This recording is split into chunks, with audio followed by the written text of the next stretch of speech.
അണിനിലാത്തിരിയിട്ട മണിവിളക്കായി മനം അഴകോടെ മിന്നിത്തുടിച്ചതാവാം.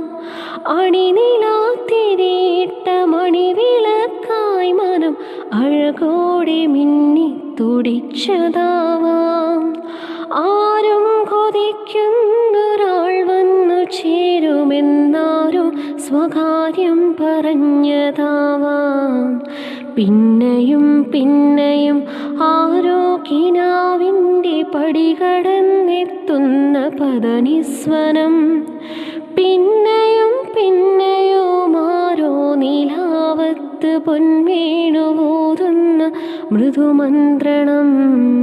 പിന്നെയും പിന്നെയും ആരോ ആരോ ആരോ